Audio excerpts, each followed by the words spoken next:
Bonjour, soyez les bienvenus au Club 700. Nous avons une bonne surprise pour vous aujourd'hui dans cette émission. Bonjour, pasteur. Ça fait beaucoup de chaleur, hein? Oui. Parce que ton bonjour, ça vous transporte, n'est-ce pas, les amis?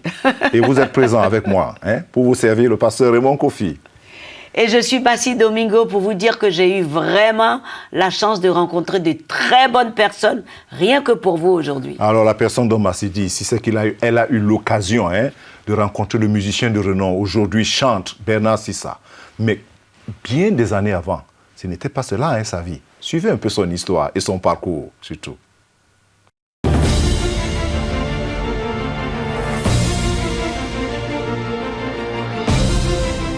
Bernard Sissa, un nom, une star de tous les concerts, n'avait pas eu une enfance si rose. J'ai vécu dans une famille animiste. J'ai été amené au village et donc les gens ont dû faire beaucoup de sacrifices, beaucoup de rites. On m'a fait passer par des canaris avec de l'eau versée sur moi. On a fait monter sur moi un singe. On a attaché autour de moi des cordes. On a parlé des choses et ensuite on a jeté ça, je crois, dans un lac. Donc par la suite, on m'a ramené sur Dakar après que j'ai fait cette expérience traditionnelle. Ma vie n'a fait que s'empirer lorsque je prenais de l'âge. Tous ces rites, censés lui donner un avenir prometteur, n'étaient qu'illusions et misère. Les parents voulaient le meilleur pour moi. Ma vie s'empirait, elle ne changeait pas. Alors c'est de là que j'ai quitté. Donc je vivais sans domicile fixe. Tantôt je dormais dans la rue, dans les plages, dans les voitures des mécaniciens. J'ai dormi même dans des maisons inachevées. Et j'ai mangé aussi.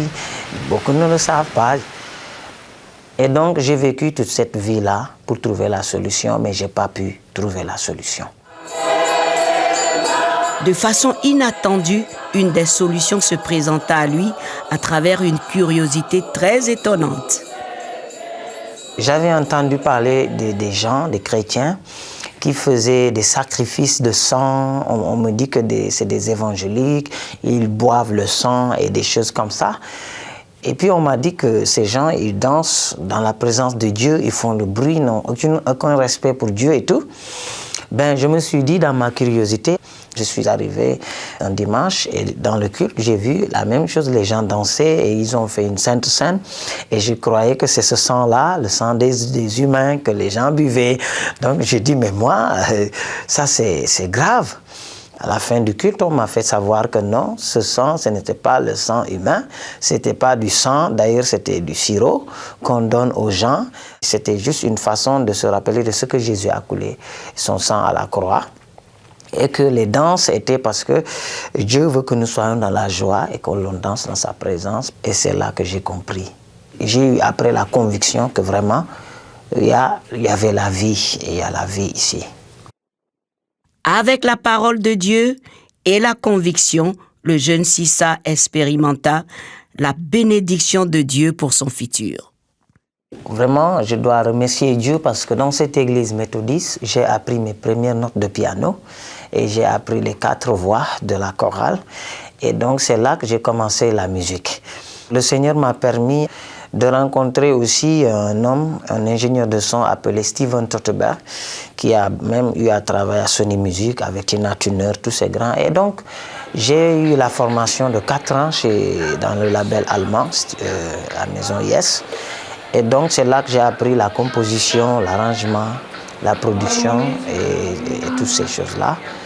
Donc, ces qualités musicales, je les ai eues là, mais je dois vous dire que je n'étais pas encore né de nouveau parce que j'avais un pied dans l'église, mais l'autre pied, l'amour du monde et de la vie. Très vite, son talent le propulsa dans la cour des grands. Voyages, succès, argent, renommée l'entraînèrent dans une spirale enivrante. Je vivais n'importe comment, une vie de débauche sexuelle.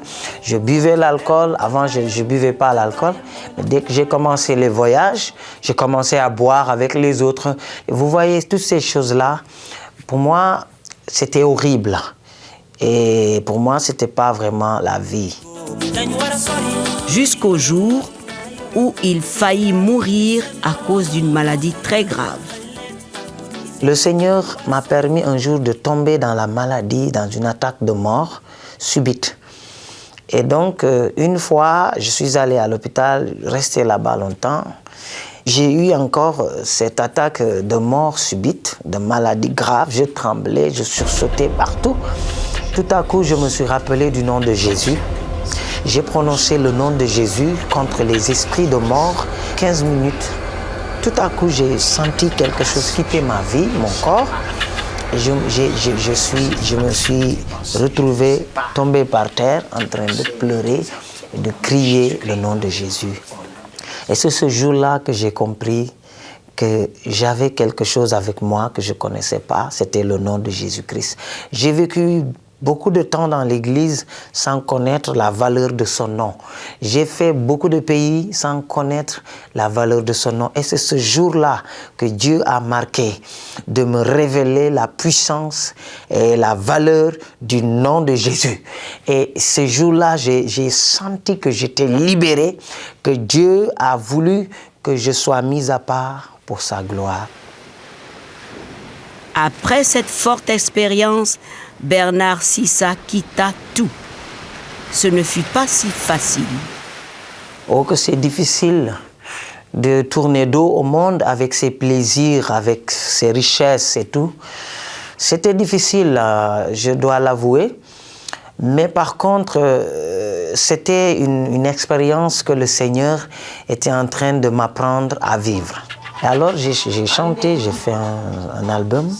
J'ai nommé cet album Esprit de vie. Cet album a fait 10 000 ventes. Et donc depuis lors, j'ai compris que c'est possible de dire non au monde et dire oui à Jésus et de vivre mieux avec Christ que ce que l'on avait gagné dans le monde. Aujourd'hui, je ne peux pas vous dire combien Jésus a fait pour moi. Je ne peux pas vous exprimer combien je suis heureux de savoir que j'ai la sécurité et l'assurance avec Jésus. Or, avant, je pouvais voyager, avoir de l'argent sans assurance, mais maintenant, j'ai l'assurance. Aujourd'hui, je n'ai pas besoin de chercher à être célèbre. Je n'ai pas besoin de chercher l'argent, c'est l'argent qui frappe à ma porte. Aujourd'hui, je n'ai pas de soucis. Les démons, je n'ai plus peur. Maintenant, je sais dire au nom de Jésus, je suis libre, j'ai reçu ma liberté et ma délivrance, et donc cette liberté fait de moi un homme heureux, plus que ce que je n'étais dans mon passé. Donc pour moi, je ne peux que dire merci à Jésus pour ce qu'il a fait dans ma vie. Moi, j'ai appris la liberté, ce n'est pas le simple fait d'aller dans l'église ou de parler de Jésus dans la bouche ou de prêcher. On peut bien prêcher et être esclave. Je l'ai appris parce que j'ai prêché pendant que j'étais esclave. J'ai fait des formations bibliques, j'étais encore esclave. J'étais responsable de chorale, j'étais esclave. C'est quand j'ai rencontré Jésus vraiment, c'est quand j'ai eu la rencontre avec lui, quand il m'a fait la grâce dans ma faiblesse, c'est ce jour-là que j'ai compris que la vraie délivrance, c'est la rencontre avec Christ. Christ, ce n'est pas seulement aller à l'église le dimanche, mais il faut rencontrer Jésus lui-même. Aujourd'hui, c'est un chantre de l'Éternel, avec près de 5 albums qui galvanisent les foules avec un message de vie à la gloire de Jésus, son Sauveur. Jésus-Christ est la vraie vie. Ne vous laissez pas tromper par les plaisirs du monde. Ne vous laissez pas tromper par la recherche de l'argent. Ce que Jésus peut vous donner, je vous l'assure, l'argent ne pourra pas vous le donner. Les succès du monde ne pourront pas vous le donner. L'amour de la femme ou des choses de la vie ne pourront pas vous le donner parce que la Bible dit, le monde passera avec tous ses plaisirs, avec toutes ses fantaisies, mais Jésus restera parce qu'il est vivant hier, aujourd'hui et éternellement. C'est toujours bien, hein? Bernard aujourd'hui, connu comme une star un peu partout, avant de devenir chantre, qu'est-ce qu'il était d'abord, Massi, toi qui as eu l'occasion de le rencontrer? Avant de devenir chantre, c'est vrai qu'il fréquentait tous les grands noms de la musique qu'on connaît aujourd'hui. Je ne vais pas les citer. Il était heureux, il gagnait beaucoup d'argent. Il voyageait dans le monde entier. Et un jour... Quelque chose s'est passé. Quelque chose s'est passé. Ce quelque chose était extraordinaire. Alors, juste une petite rumeur qui l'a poussé à entrer dans une église et c'était une très très bonne chose là. Mais il ajoute qu'on peut être chrétien, se dire chrétien, être dans une église et ne pas vivre la vie de Dieu. Et il est arrivé à ce carrefour-là pour prendre une vraie décision. C'est-à-dire on peut fréquenter une église aussi longtemps sans jamais être converti. Tout à fait. Ah, j'espère que ce n'est pas votre cas. Que vous ne fréquentez pas une église, vous n'êtes pas un sympathisant d'une église, mais que vous voulez être vraiment un enfant de Dieu. Ne nous quittez pas. À tout de suite.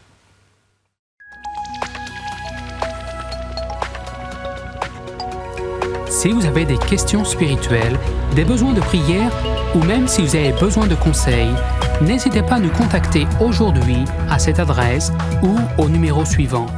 Nos conseillers sont là pour vous aider. N'oubliez pas, nous sommes là pour vous.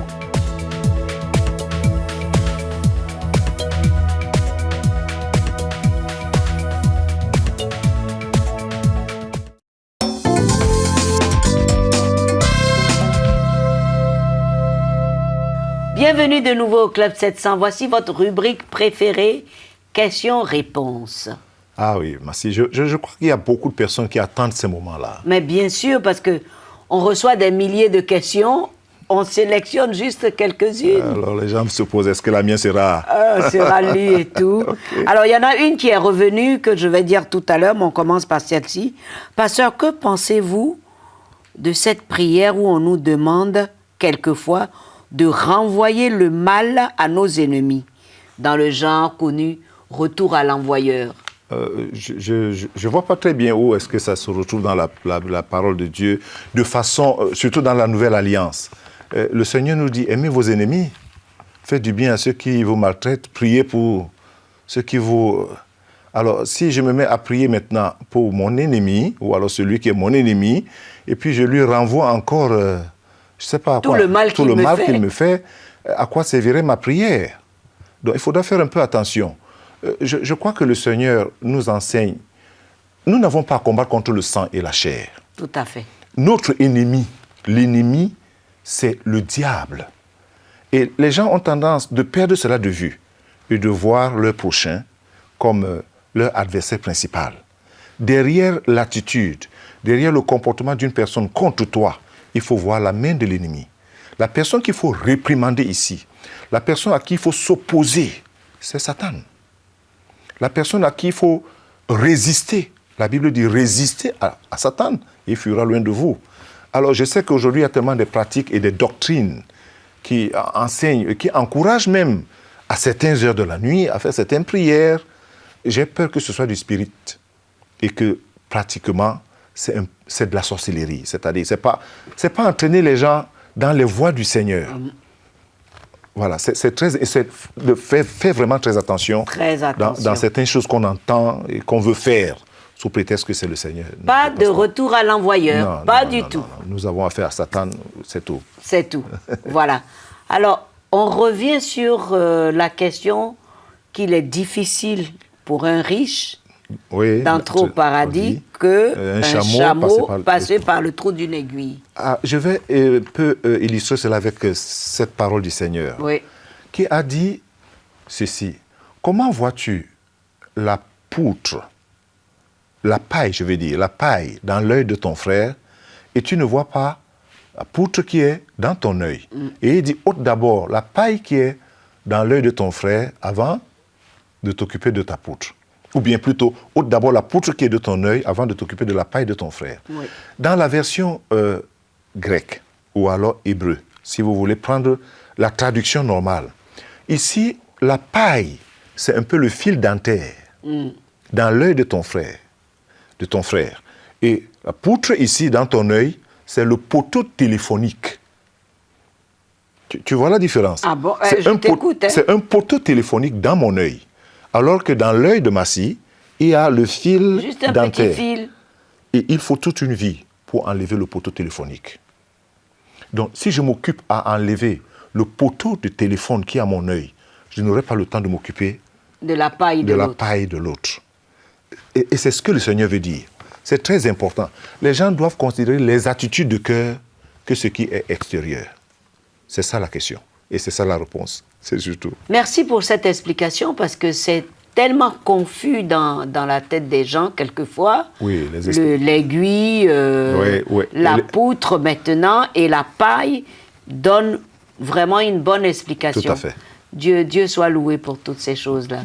On a besoin de comprendre la parole de Dieu. Mes amis, ne nous quittez pas tout de suite.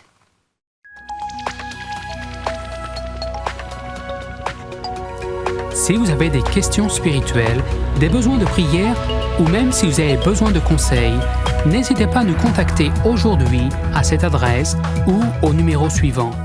Nos conseillers sont là pour vous aider. N'oubliez pas, nous sommes là pour vous.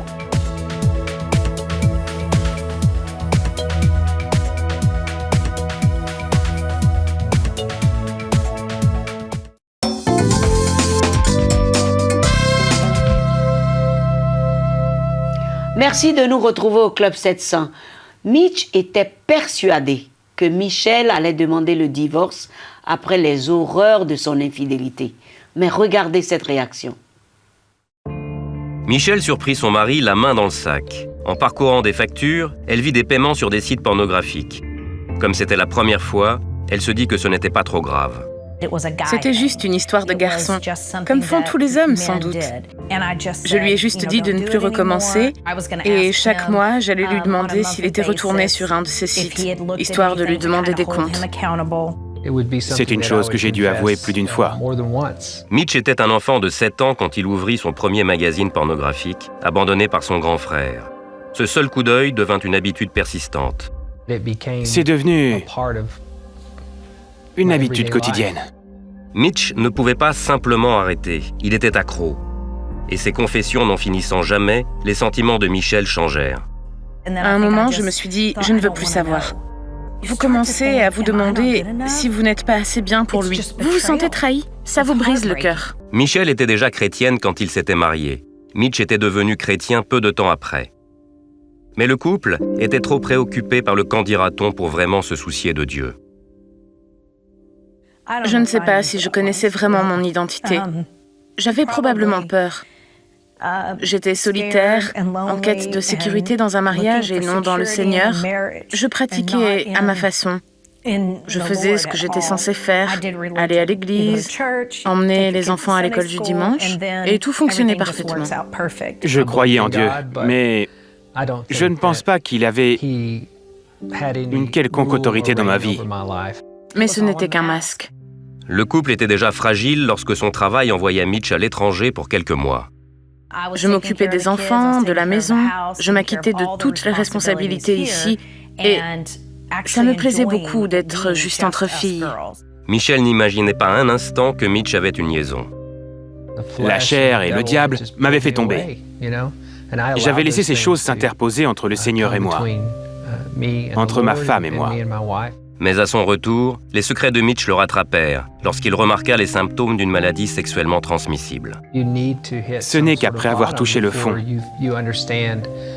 que vous comprenez les conséquences réelles de ce qui se passe dans votre vie. En fin de compte, Mitch n'était pas atteint d'une MST, mais sa frayeur suffit à le remettre dans le droit chemin. Il demanda à parler à Michel. C'était comme si Dieu s'était penché et m'avait saisi par la peau du cou en me disant « Maintenant, ça suffit ». Je l'entendais pleurer. Je lui ai demandé « Est-ce que tu me trompes ?» Il a dit « Oui ». Mon cœur s'est brisé. Je pense que je m'étais attendu à ce qu'elle me demande de partir. J'avais même laissé certaines affaires dans ma voiture, juste au cas où. La confession de son mari était dévastatrice. Mais Michel dit que le Saint-Esprit reprit le dessus. Elle fut même choquée par ce qu'elle fit ensuite. Je l'ai embrassé et lui ai montré de l'amour. Je lui ai dit que je serais là pour lui. C'est une image de ce que Jésus a fait pour moi. Je fais mes propres choix égoïstes. Mais il ne se détourne pas de moi. Il m'embrasse et il m'aime. C'est ce que j'ai fait pour Mitch. Et ce faisant, j'ai moi-même été consolée. Mitch dit que la réaction de son épouse lui a démontré ce qu'est vraiment l'amour de Dieu. C'est lui qui m'a reconstruit. C'est lui qui s'est baissé jusqu'à moi pour me prendre, pour me sortir de mon trou.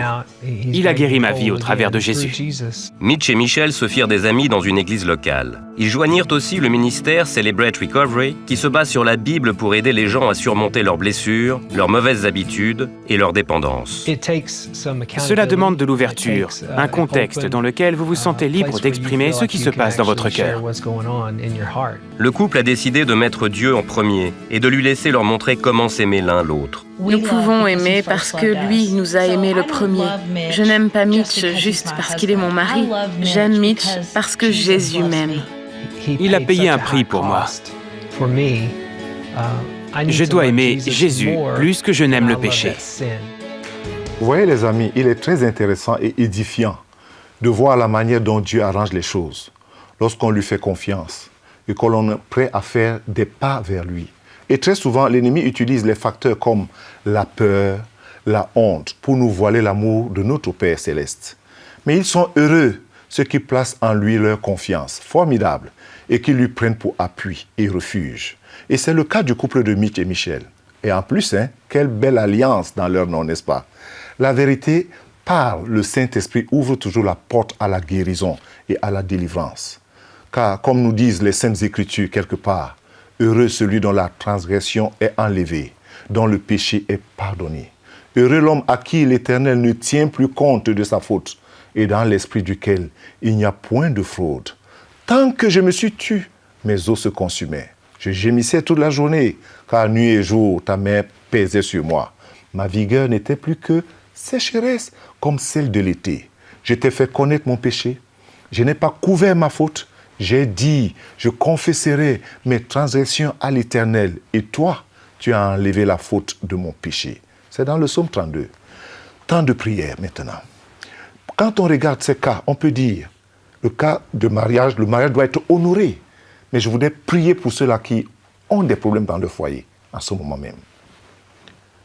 Seigneur, je te présente, comme plusieurs en ce moment qui regardent cette émission, le cas de Mitch et Michelle, qui étaient prêts à sortir du mariage.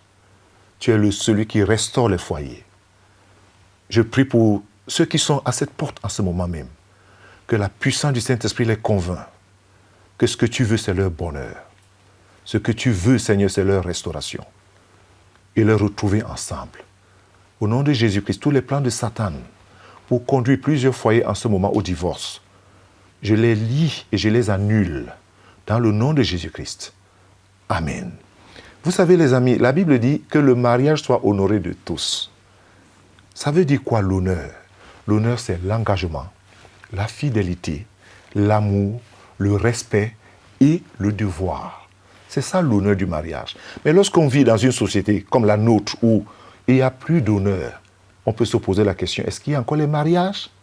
Ce n'est que Dieu qui fait les mariages. Tournez-vous vers le Seigneur et il va faire votre mariage. Faites confiance au Seigneur et il va restaurer votre mariage. Je sais que le Seigneur est fidèle. Que Dieu vous bénisse parce qu'il est fidèle. Et merci. Merci, il est vraiment fidèle et on a besoin de lui dans le mariage. Dans le mariage. Pour le succès. Et il restaure les mariages. Il restaure les mariages. Maintenant, je vais vous faire déguster la surprise promise depuis le début de cette émission. Le chantre Bernard Sissa du Sénégal qui va vous réjouir. J'en profite pour vous donner son site, c'est www.sissamusique.com. Dégustez.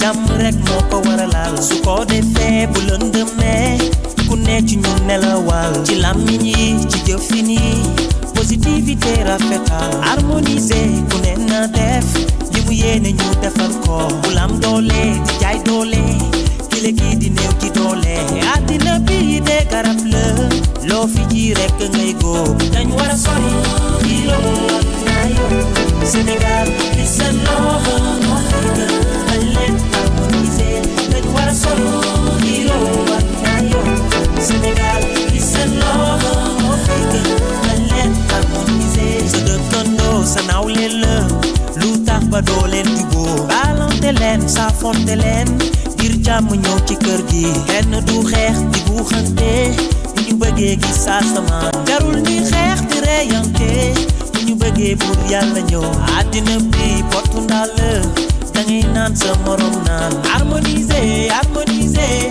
ci Sénégal mën a naan dañ war a sori xiroo ak ngaayoo Sénégal li sa loxo moo fi gën dañ leen harmoniser dañ war a sori xiroo ak ngaayoo Sénégal li sa loxo moo fi gën dañ leen harmoniser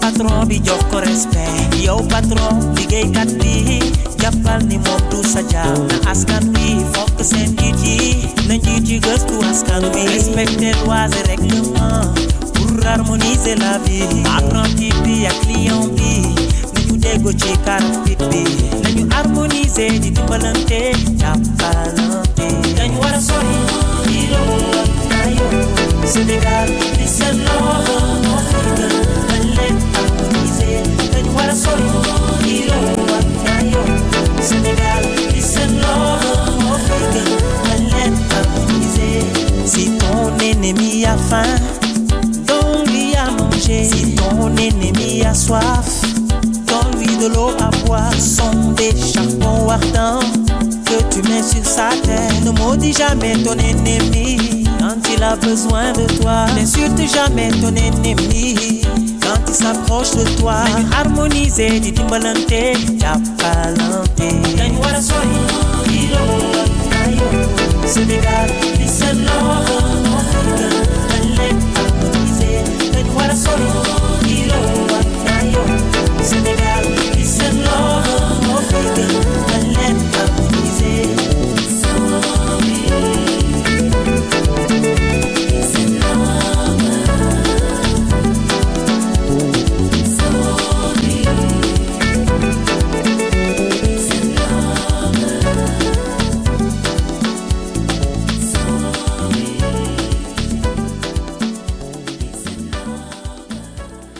Merci d'être resté avec nous. C'était très beau avec Bernard Sissa. Merci. L'émission est terminée.